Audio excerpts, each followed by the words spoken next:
Olá pessoal, seja bem-vindo ao meu canal Colunista Anderson Comenta. Hoje eu venho falar sobre o episódio do Pix, que aconteceu lá no início do ano, que gerou uma onda de fake news que trouxe pânico à população. Mas antes disso eu gostaria que se inscrevesse no meu canal, o Colunista Anderson Comenta, adicionar o sininho para poder receber a notificação, dar os likes, que é muito importante para ter engajamento ao canal, e compartilhar com seus amigos. O episódio do Pix gerou uma forma descontentamento com relação a uma suposta taxação do Pix, certo?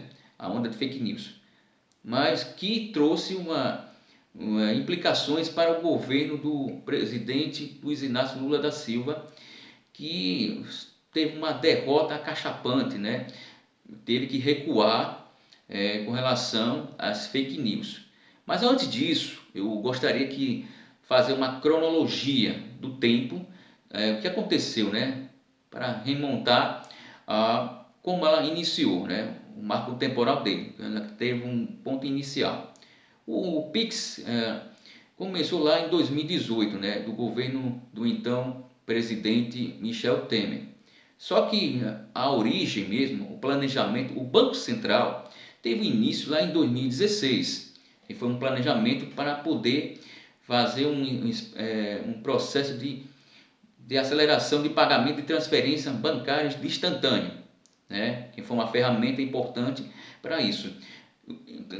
Devido aos estudos, que foi criado por conta que aconteceu esse pagamento mais rápido foi por conta do sistema similar utilizado pelo Startup Sede nos Estados Unidos. A característica do Pix, ele tem ponto importante de transações de transferências rápidas e instantâneas, ou seja, ela é muito rápido, era 10 segundos que havia este processo de transferência, Bem, a palavra Pix ela foi escolhida porque lembra tecnologia e Pix, ou seja, os pontos luminosos na tela do computador, tá? Veja só, ela teve essa início, uma elaboração que foi plasmada por vários setores, setores varejistas, bancários e também chamado fintechs. São empresas que usam tecnologia para poder inovar serviços financeiros como empréstimos, pagamentos e investimentos, tá? Que hoje que está sendo implementado. Bom, as características deles do Pix oferece serviços financeiros digitais, tá? Bom, em 2019 já estava uma discussão de desenvolvimento, para poder que seja preparado, a forma de ser lançado do mercado, para que o consumidor, os usuários pudessem adotar esta forma de pagamento mais célere e instantâneo, tá? Então é isso. Vamos lá. Dia 20 começou, foi o dia 20 do ano 2020, que aconteceu a inauguração. E para poder tratar aqui uma questão, antes de dar o início, o governo do então presidente Jair Messias Bolsonaro eu queria usar o início do Pix, o processo do início do Pix, como se fosse dele, mas na verdade não foi. É só para poder tratar, para não trazer as informações incorretas, tá? Vamos lá. Bom, o Pix, tem uma forma muito interessante de utilização da criptografia de ponta a ponta para proteger os dados dos usuários. Incorpora a autenticação forte, que significa que é necessário confirmar, identificar identidade antes de realizar transações. Inclui mecanismo de prevenção contra a lavagem de dinheiro e fraudes financeiros. O Banco Central monitora partes das atividades está em constantes aprimoramentos, ou seja, O Pix sempre vai ter uma inovação, vai ser melhorando cada vez mais. Vou usar uma palavra aqui, vai otimizar cada vez mais. Em outras palavras, vai cada vez mais se aperfeiçoando. Era para isso que eu queria trazer nesse ponto. Bem, vamos começar agora, que dá o início da tudo que aconteceu, certo?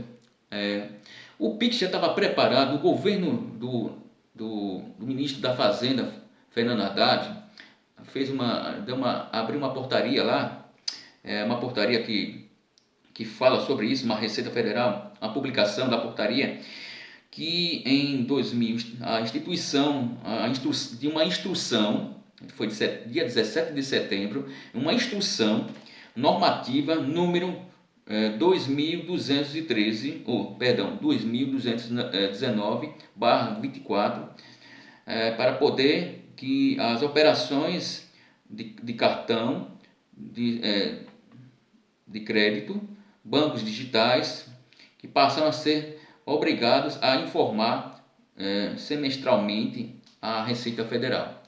Veja só, tem um artigo aqui, de acordo com o artigo da 145 da Constituição Federal de 1988, a administração tributária, no caso a Receita Federal, pode conferir renda, patrimônio, rendimentos e atividades econômicas dos contribuintes. É só para poder esclarecer para vocês, certo? Bom, vamos começar agora para falar sobre o que aconteceu, esta onda que gerou até a queda da população. Umas questões que foi a queda da popularidade do presidente, tá? Da República, que saiu depois daquele incidente, do problema, falta de comunicação e também a questão das fake news, que o governo não estava preparado, não se preparou, não planejou, tá? Para poder combater essas fake news, que poderia trazer sérias consequências, que mexeria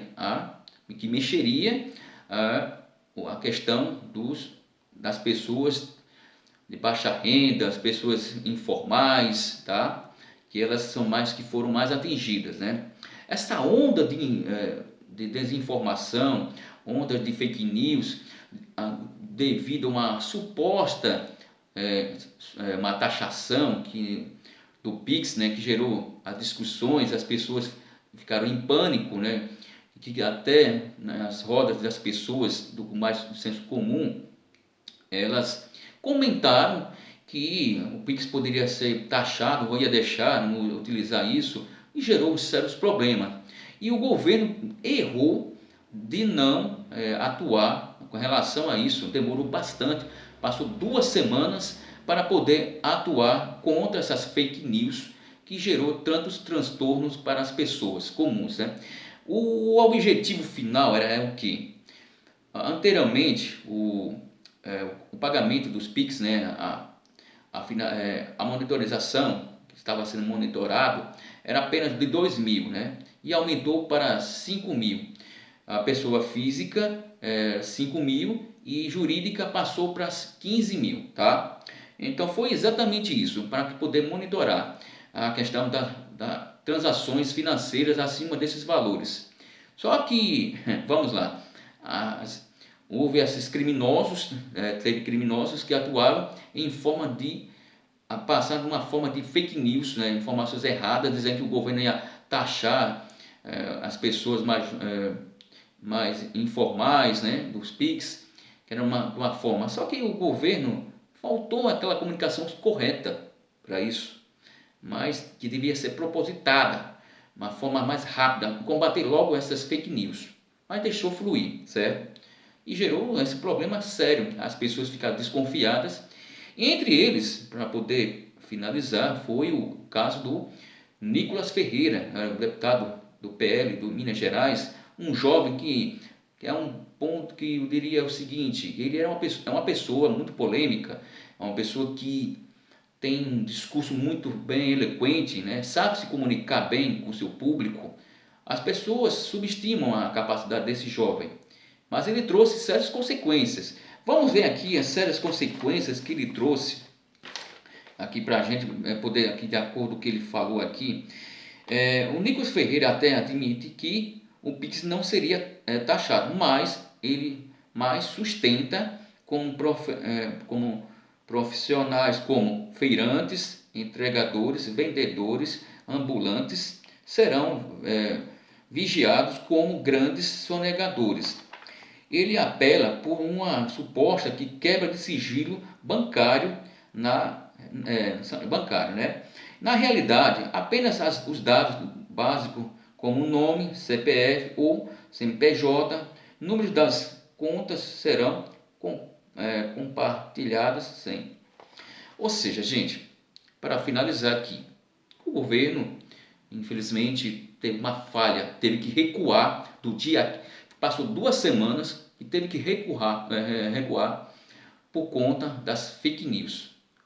E o governo também teve que emitir uma medida provisória para poder, uma medida provisória que ele fala, que ele trata a questão aqui parar os pagamentos do Pix em um dinheiro. A norma protegerá o método de pagamento digital de taxações que quebram de sigilo. Em outras palavras, o governo disse que não vai mexer na questão do sigilo, tá? Foi emitida uma nota, né, uma medida provisória que o presidente Lula emitiu naquela ocasião, tá? E veja só, o que eu quero dizer aqui a você, na minha avaliação, no meu ponto de vista, o governo precisa, ao invés de fazer esse tipo de monitoramento pequeno, por que não faz um monitoramento maior, de 50 mil, né? Pegar grandes sonegadores, né? E não esses pequenos. E gerou esses grandes problemas. Mas foi tarde demais que o governo trouxe esse esclarecimento. Recuou, adicionou o AGU, né, e todas as instituições para poder punir os culpados, tá? Então é por isso. O governo não teve uma eficiência comunicacional em relação ao que aconteceu da fake news, da desinformação que ocorreu, né, anteriormente. E o que aconteceu?